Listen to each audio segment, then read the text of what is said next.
नमस्ते दोस्तों, मैं मौर्य वर्षा आपके अपने YouTube चैनल पर स्वागत करती हूं। जैसा कि हम जानते हैं कि पिछले वीडियो में हमने हिंदी साहित्य की ऐतिहासिक पृष्ठभूमि या हिंदी की ऐतिहासिक पृष्ठभूमि इस पर अध्ययन किया था, जिसमें हमने वैदिक संस्कृत या प्राचीन संस्कृत इस पर भी चर्चा की थी। तो आज उसी प्राचीन या जो प्राचीन भारतीय आर्य भाषाएं हैं उसमें आने वाली अगली भाषा जो है संस्कृत भाषा का अध्ययन करने वाले हैं। ठीक है, तो चलिए शुरू करते हैं। संस्कृत भाषा, जिसका अर्थ है प्राचीन भारतीय आर्य भाषा का दूसरा रूप संस्कृत या संस्कृत है। इसी को लौकिक संस्कृत या क्लासिकल संस्कृत भी कहा जाता है। यूरोप में जो स्थान लैटिन भाषा का है वही स्थान भारत में संस्कृत का है। कोई इसे संस्कृत कहता है तो कोई इसे संस्कृत कहता है। ठीक है, अलग अलग स्थानों पर इस भाषा का अलग अलग उच्चारण होता है।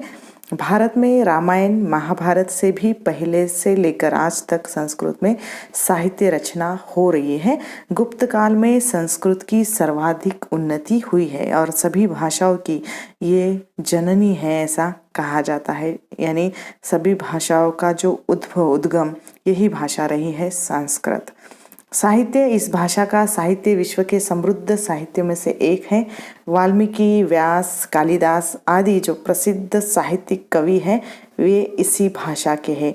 विश्वविख्यात महाकवि कालिदास का जो प्रसिद्ध या किताब है या प्रसिद्ध उनकी रचना है अभिज्ञान शाकुंतलम नाटक, जो संस्कृत भाषा का श्रृंगार है ऐसा कहा जाता है। ये प्रश्न भी आ सकता है कि एक आध बार कि अभिज्ञान शाकुंतलम नाटक संस्कृत भाषा का क्या है, तो श्रृंगार है। ठीक है, विश्व की अनेक भाषाओं में संस्कृत के अनेक ग्रंथों का अनुवाद हुआ है। अभिज्ञान शाकुंतलम नाटक के भी बहुत सारे अनुवाद अलग अलग भाषा में हुए हैं। हिंदी में भी काफ़ी अनुवाद इसके हुए हैं। ठीक है, अब इस भाषा का जो विकास है या उद्भव है कि संस्कृत के अध्ययन के कारण ही यूरोप में आधुनिक युग में तुलनात्मक भाषा विज्ञान का प्रारंभ हुआ और संस्कृत का विकास उत्तरी भारत में बोली जाने वाली वैदिक कालीन भाषा से माना जाता है। यद्यपि भारत के मध्य भाग तथा पूर्वी भाग की बोलचाल की भाषाओं का प्रभाव भी उस पर रहा होगा, लेकिन लगभग 8वीं शताब्दी ईसा पूर्व में इसका प्रयोग साहित्य में होने लगा था और यह वह अवस्था है जब संस्कृत की आधारभूत भाषा का प्रयोग बोलचाल की भाषा और साहित्यिक भाषा दोनों के रूप में हो रहा था। अनुमान किया जाता है कि लगभग ईसा पूर्व 5वीं शताब्दी या कुछ क्षेत्रों में उसके बाद तक संस्कृत की आधारभूत यह भाषा बोली जाती है और तब तक उत्तर भारत में कई अन्य ऐसी बोलियां भी जन्म ले चुकी है जिनसे आगे चलकर अनेक प्राकृतो अपभ्रंश तथा आधुनिक आर्य भाषाओं का विकास होता है या हुआ है। ठीक है, लगभग ईसा 5वीं शताब्दी और 7वीं शताब्दी में पाणिनि ने संस्कृत की उस आधारभूत भाषा को व्याकरण के जो नियमों में बद्ध करके एक रूपता प्रदान की और यह भाषा संस्कृत कहलाने लगी। अर्थात यहाँ समझने का इतना ही है कि पाणिनि ने ही 5वीं शताब्दी या 7वीं शताब्दी में उन्होंने इस भाषा को या संस्कृत का जो व्याकरण है इसे आधारभूत नियमों से एकबद्ध किया और उसे एक नया स्वरूप प्रदान किया, जिससे ये भाषा आगे चलकर संस्कृत में जो परिवर्तित होती है और प्रसिद्ध भी होती है, जिसमें साहित्य भी लिखा जाता है। अर्थात अपने स्वाभाविक विकास के कारण नियंत्रण के हिंदी भाषा की ऐतिहासिक पृष्ठभूमि अभाव में जो भाषा प्राकृत यानी विकृत रूप में चल रही थी वह तब संस्कृत हो गई, जिसका पूरा श्रेय जो पाणिनि को जाता है। उसका संस्कार कर दिया गया था, उसे शुद्ध रूप प्रदान कर दिया गया था और इससे ये स्पष्ट होता है कि जिस काल में संस्कृत साहित्यिक भाषा का रूप ग्रहण कर रही थी उस समय में भारत में अन्य बहुत सारी आधारभूत बोलियां तथा उससे मिलती जुलती कई अन्य बोलियां व्यवहार में प्रचलित थी। फिर भी इस भाषा का जो रूप है, इसका व्याकरण जो रूप है, इसको जो एक रूपता प्रदान की थी पाणिनि ने और इसका स्वरूप जो अलग था, इससे ये भाषा आगे चलकर बहुत प्रसिद्ध हो जाती है और व्यवहार में भी बोली जाती है। और किंतु उन सब में संस्कृत ही शिष्ट साहित्यिक या राष्ट्रभाषा के रूप में प्रयुक्त होती है, क्योंकि इस बोली को या इस भाषा को या संस्कृत को ऐसा नहीं है कि सिर्फ साहित्य में प्रयोग किया जाता था। इस संस्कृत को बोला भी जाता था, यानी बोली भी ये रह चुकी है बहुत जगहों पर। ठीक है, अब आगे है कि संस्कृत की कुछ ध्वनियाँ। यहाँ पर एक बात आप लोगों को समझनी है कि मैं यहाँ पर स्क्रीन पर आपको दिखा रही हूँ। भाषा शास्त्र का पेपर बहुत कठिन होता है, हर छात्रों को लगता है कि ये समझने में थोड़ा कठिन जाता है, लेकिन ये ज़रूरी है। और यहाँ पर मैं बोल भी रही हूँ और आपको स्क्रीन पर भी दिखाया जा रहा है ताकि आप समझ सके और पढ़ भी सके। ठीक है, तो आपको एक बार में अगर समझ में नहीं आ रहा तो यहाँ वीडियो स्टॉप करिएगा और पढ़िए एक बार 2 बार, फिर बाद में आगे बढ़िए और सुनिए भी, ताकि आपको और अच्छे से समझ में आ सके और दोबारा फिर वीडियो देखने की ज़रूरत न पड़े। इसीलिए मैं कह रही हूँ कि यहीं पर आप आसानी से 1-2 बार पढ़ सकते हैं, सुन सकते हैं और फिर आगे बढ़ सकते हैं। ठीक है, अब संस्कृत की जो ध्वनियाँ हैं, यहाँ वैदिक भाषा में 52 ध्वनियाँ थी। संस्कृत में ध्वनियों की संख्या केवल 8 है, अर्थात वैदिक भाषा की ध्वनियाँ जैसे ल, लू, ह, जीवामलीय तथा उपधान्वीय संस्कृत में नहीं मिलती। इसके साथ ही अनेक ध्वनियों में परिवर्तन भी मिलता है। जैसे हमने पिछले वीडियो में देखा था कि वैदिक भाषा या वैदिक संस्कृत या जो लौकिक संस्कृत था उसमें ये ल, ड्रू का प्रयोग ज़्यादा होता था और उस ध्वनियों का यहाँ लोप हो जाता है, यहाँ संस्कृत में वह नहीं मिलती। अब इसकी जो ध्वनियाँ है, यानी वैदिक में रु और लू का उच्चारण स्वर ध्वनियों के रूप में था, किंतु संस्कृत में इनकी स्वरता नष्ट हो गई और उनका उच्चारण र और ल व्यंजनों जैसा होने लगा। ठीक है, अब दंतोष्ट व का उच्चारण भी अंतस्थ व जैसा ही हो गया है।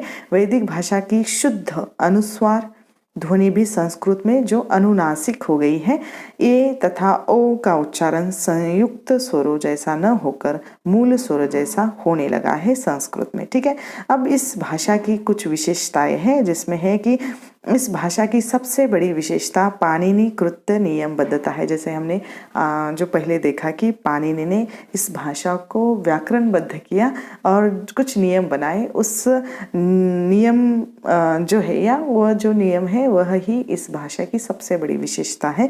वैदिक भाषा में शब्द रूपों तथा क्रिया रूपों की विविधता है। संधि नियमों आदि में भी पर्याप्त शिथिलता है। एक ही अर्थ में विभिन्न प्रत्ययों का प्रयोग है। इसके साथ ही वैदिक भाषा में अपवादों की संख्या भी अधिक है तथा भाषा में स्वच्छंदता की प्रवृत्ति दिखाई देती है। यह एक विशेष बात है संस्कृत के बारे में। और इसकी पहली विशेषता ये कही जाती है कि वैदिक भाषा में प्रयुक्त ल, लह, जीवामूलीय तथा उपधान्वीय ध्वनियों का संस्कृत में लोप हो गया है। उसके बाद दूसरी विशेषता है कि पाणिनिकृत नियमों यानी अष्टाध्यायी सूत्रों के द्वारा उसमें शब्द रूपों तथा क्रिया रूपों में एक रूपता आ गई है। तीसरी है लट लकार का प्रयोग समाप्त हो गया है। एक ही अर्थ में प्रयुक्त अनेक प्रत्ययों के स्थान पर केवल एक ही प्रत्यय का प्रयोग रूढ़ हो गया, जैसे तुमन, कत्या आदि। इसके बाद अनेक वैदिक शब्दों का प्रयोग बंद हो गया है, जैसे सुंदर, दृश्यिक सुंदर, रपस यानी चोट, दुर्बलता, रोग, अमूर यानी बुद्धिमान, मूर यानी मूढ़, रु, दुदर यानी दयालु, अक्तु यानी रात्रि, अमीवा यानी व्याधि आदि। संधि कार्य अनिवार्य सा हो गया है संस्कृत में और उपसर्गों का स्वतंत्र प्रयोग बंद हो गया है।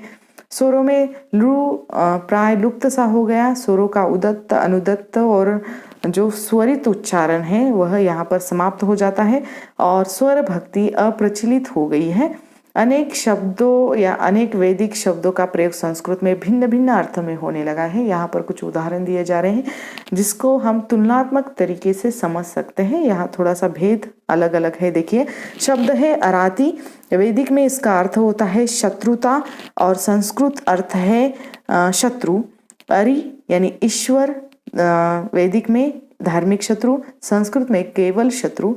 और न यानी न का यहाँ पर अर्थ होता है उपमावाचक यानी जैसा और निषेधवाचक नहीं, और संस्कृत में सिर्फ निषेधवाचक नहीं के रूप में प्रयोग होता है। मृलिक वैदिक संस्कृत में इसे कहा जाता है कृपा और संस्कृत में शिव का एक नाम है। और शब्द है क्षिति, जो वैदिक संस्कृत में इसे ग्रह, निवास स्थान, बस्ती, मनुष्य आदि कहा जाता है और संस्कृत में पृथ्वी। इसके बाद वध यानी वैदिक संस्कृत में इसे भयंकर क्षत्र कहा जाता था और संस्कृत में इसे हत्या करना, जैसे हिंदी में भी उसे हत्या करना कहते हैं। ठीक है, आदि। इस प्रकार वैदिक भाषा की अपेक्षा संस्कृत भाषा अधिक नियमित एवं व्यवस्थित हो गई तथा वैदिक भाषा की अपेक्षा संस्कृत के रूप में पर्याप्त जो परिवर्तन हो गया, इस परिवर्तन को जानने के लिए यहाँ दोनों की तुलना की गई है। ठीक है, तो ये जरूरी था। संस्कृत भाषा का ये संक्षिप्त में संपूर्ण परिचय यहाँ पर आपको कैसा लगा मुझे कमेंट करके ज़रूर बताइएगा। और इसके बाद हम जो मध्ययुगीन भारतीय आर्य भाषाएं और आधुनिक आर्य भाषाएं, जिसमें बहुत सारी भाषाएं आती हैं मध्ययुगीन में, पाली, प्राकृत, अपभ्रंश, पैशाची, इस तरह भाषाओं का प्रयोग होता है और उस भाषाओं का विकास हिंदी में किस तरह रहा है उसका संक्षिप्त में परिचय। आने वाले समय में आधुनिक जो आर्य भाषा है उनका भी थोड़ा थोड़ा परिचय देखेंगे, क्योंकि पहले ही हमने 18 वीडियो में हर भाषा का, हर बोली का संपूर्ण परिचय, एक एक वीडियो में एक एक बोली का परिचय देखा हुआ है। ठीक है, तो ज़्यादा विस्तार न करते हुए यहाँ पर मैं रुकना चाहूँगी। इसके लिए आपको अगर और कुछ चाहिए, पहले तो अभी नेट की परीक्षा बहुत नज़दीक आ रही है, तो और किस पर आपको वीडियो चाहिए तो मुझे बोल दीजिएगा कमेंट करके। और यहाँ पर हम रुकते हैं, जल्द मिलेंगे एक नए वीडियो में एक नए विषय के साथ। तब तक के लिए धन्यवाद।